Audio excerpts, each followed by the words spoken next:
prepare Kira's lunch for school. I'm going to make ham sandwich. Lagyan ko din siya ng ganito. Hindi ko pa inom yung kape ko. Ang oras na ba? 7:15 pa lang. Pa-school na kami pero kailangan namin pumunta sa Morrison. Kasi bibili ng fruits. You can... Would you like that one? How about this one? Hi guys, we're going to school. I'm gonna have a look at the fruit right now. Got pink ladies. Oh, You can show them. wow. Oh, yeah. These fruits look so good. Ah, should we look at the dead? Should we? The meat. Yes, the dead meat. The dead meat. We went to the Grumpy Chef yesterday. Mummy's in the background.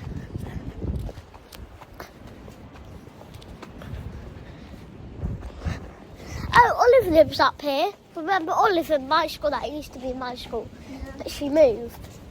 I remember Olive. Mummy's in the background. So it's starting to rain now.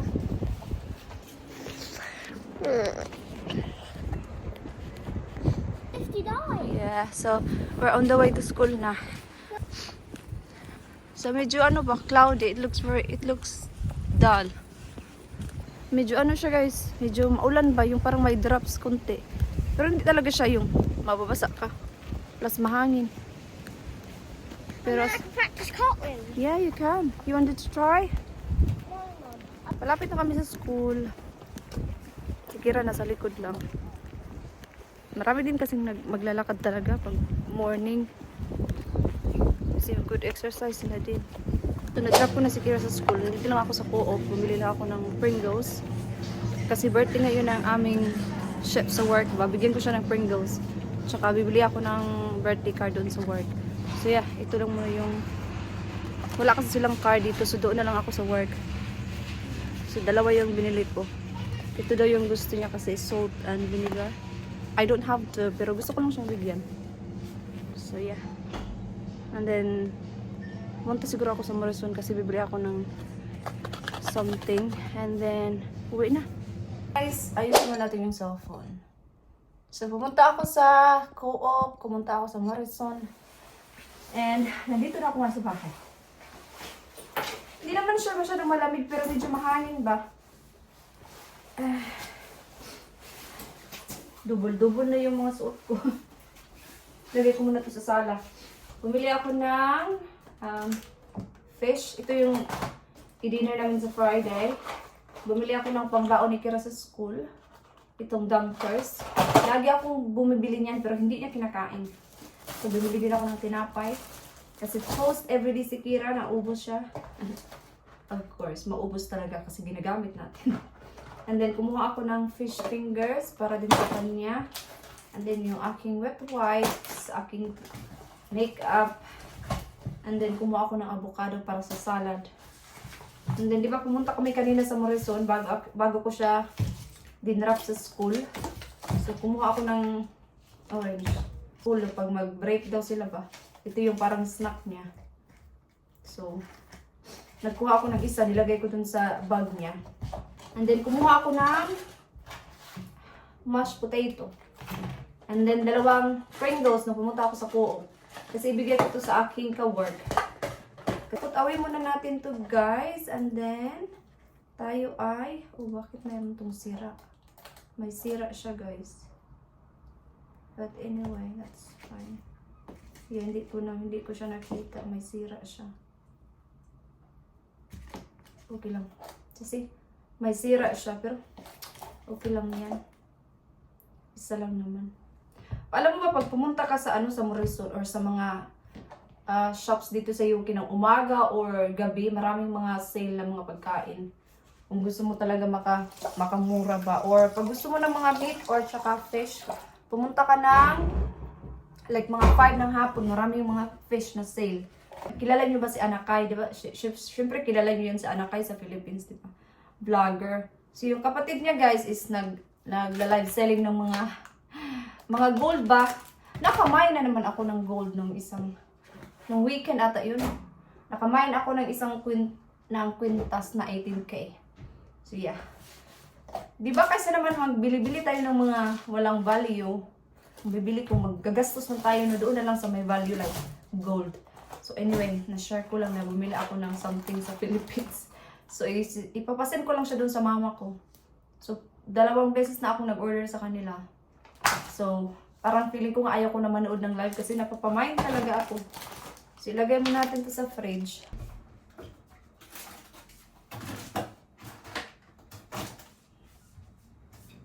And ito din.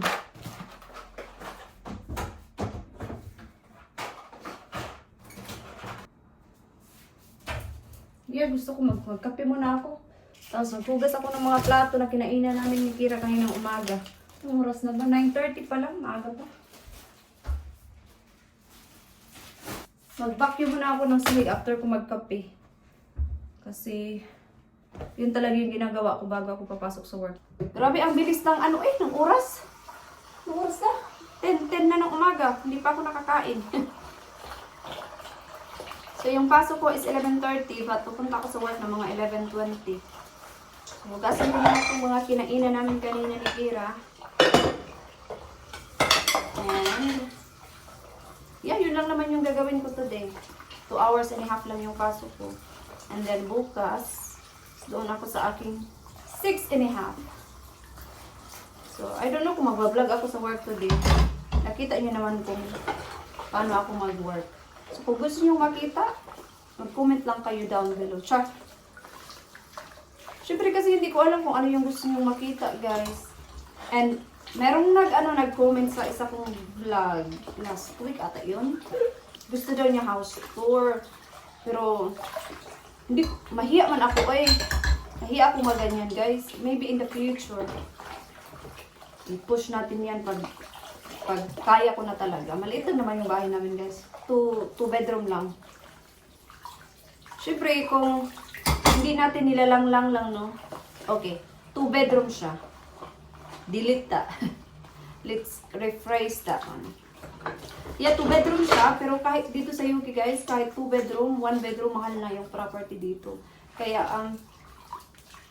lucky na din kami kasi sarili talaga namin bahay to. Hindi kami So sarili naming bahay at hindi kami nagre-rent ba.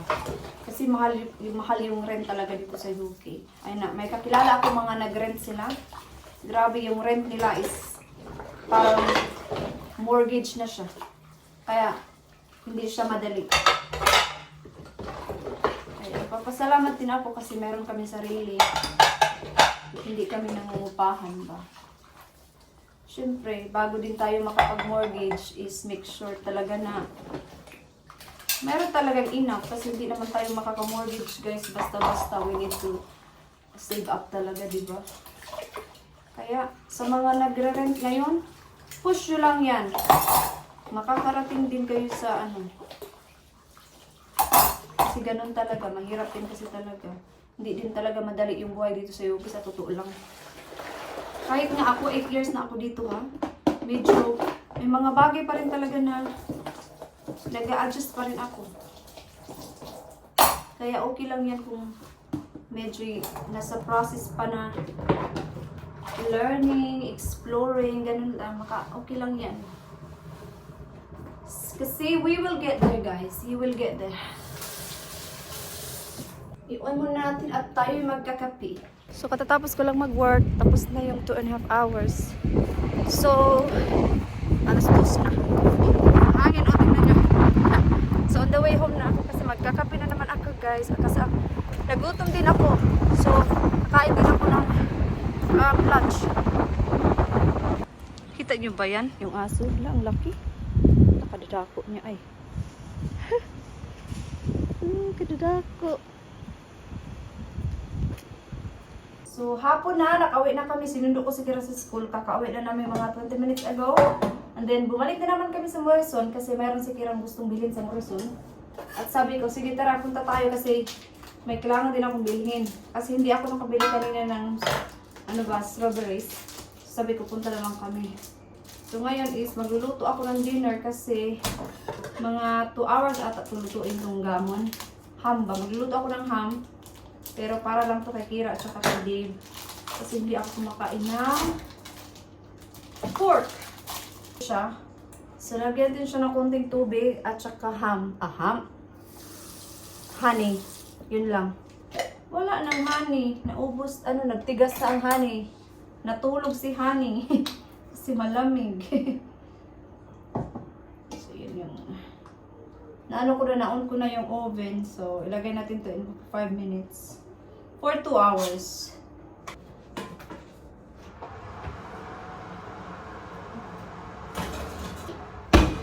For 2 hours, and then magluluto ako ng cauliflower cheese. So, nakat ko na yung cauliflower. Pakuluan lang natin siya, tapos gawa natin siya ng cheese sauce. Sa work, nagsundo, nag-cook ng dinner. Diba? Superwoman na talaga tayo. Alam niyo ba sabi ng mother-in-law ko? Kasi pag umaga, diba normally pag ang mga diba tayong mga nanay sa umaga busy. Tsaka may mga gawaing bahay na hindi natin nagagawa dahil nga busy. Yung mag-ano pa tayo sa anak natin, mag-busy sa school, mag-prepare ng lunch sa school, mga ganun-ganun. Sabi ni mother-in-law, may mga bagay daw na kailangan kong gawin mamaya na daw yan. Sabi niya sa akin. Kasi guys, sabi niya, hindi daw lahat ng mga moms, kagaya mo na, nagagawa mo talaga lahat. I mean, mind you, I only have one. Isa lang si Kira ha, pero hindi yun excuse na dahil isa lang si Kira, nagagawa kong maglinis ng bahay bago ako papasok sa work. I think hindi yun excuse kasi kahit marami kang anak, or kahit isa lang yung anak mo, kung ayaw mo talagang maglinis ng bahay, ayaw mo talaga maglinis ng bahay. So ako kasi nakasanayan ko na talaga even nung sa Philippines pa ako na. Ganito na talaga ako, gusto ko naglilinis, organize lahat. Ayaw ko nang hindi organized kasi parang hindi ako nakaka-calm down. Hindi ako calm, hindi ako kalmado pag lahat ng nasa paligid ko hindi organized or meron akong gustong gawin tapos hindi ko siya natapos. Kailangan ko siyang gawin para maging okay ako. Ganun ako. So, kaya sabi ng mother-in-law ko, I don't have to clean daw every day. Hindi na daw kailangan maglinis araw-araw kasi malinis na daw. Pero she's not saying that in a bad way. Actually, parang nga sila sa akin na bakit ko daw nagagawa yun lahat. Yun lang naman. Kaya sabi ko, hindi lucky talaga siya na ako yung asawa niya. Char. Sinasabi ko talaga yung kay Dave. Lucky din ako kay Dave kasi responsible, may work siya. Si Dave, mga uwi, mga 6. So, mga 6:30 kami kakain or mga after 6. Luto na. Then gumagawa lang ako ng cheese sauce. Then ilagay natin yan mamaya dyan. So, nalagay ko na yung cheese. Ito na siya. So, ilagay natin siya para mag-melt lang tapos medyo mag-brown. Yeah, and then maghintay na lang ako na maluto talaga siya lahat. So, maybe mga another half an hour. Looks yummy. Tapos, ito din yung cauliflower cheese. Dinner ni Dave. Lagyan natin yan ng gravy. And ito kay Kira. Gravy din. What? Ay! Say hello? I'm just going to put my phone on charge. Dito na si Dave. Huh? I said, no, so you're gonna eat dinner. And Kira is already eating. Ito yung kay Dave. Lagay ko dyan. Thank you. Yung akin is chicken wings. Okay, kakain muna kami, guys. So, tapos na kaming kumain. Maglinis lang ako ng aking face. Tanggalin ko yung aking makeup. Si Kira, oh. Si Dib nag-shower lang. Tapos na din ako naghugas. Di ba nakita? Yun naman, malinis na yung kusina. And, maaga pa. Ano oras na pa? 6:30 pa lang, maaga pa. And, ako din, mag-half bath. Si Kira din, maligo na din yan after ni Dib. Then, yeah, wala na kaming gagawin. Mag-relax na lang. And, may pasok ako bukas. Same thing, same routine the next day. So yeah, end ko na yung vlog dito guys kasi tapos na. Tapos na yung aking gawaing bahay. And sana na-enjoy nyo yung video na to. Mag-comment naman kayo kung nanonood ka man sa video ko, sa mga videos ko. Mag-comment down below. Kahit hi lang ganun. You know? Para alam ko kung may nanonood sa videos ko. Char-char lang. So yeah guys, I end ko na yung vlog and thank you so much guys for watching and I hope to see you guys on my next vlog. Bye-bye!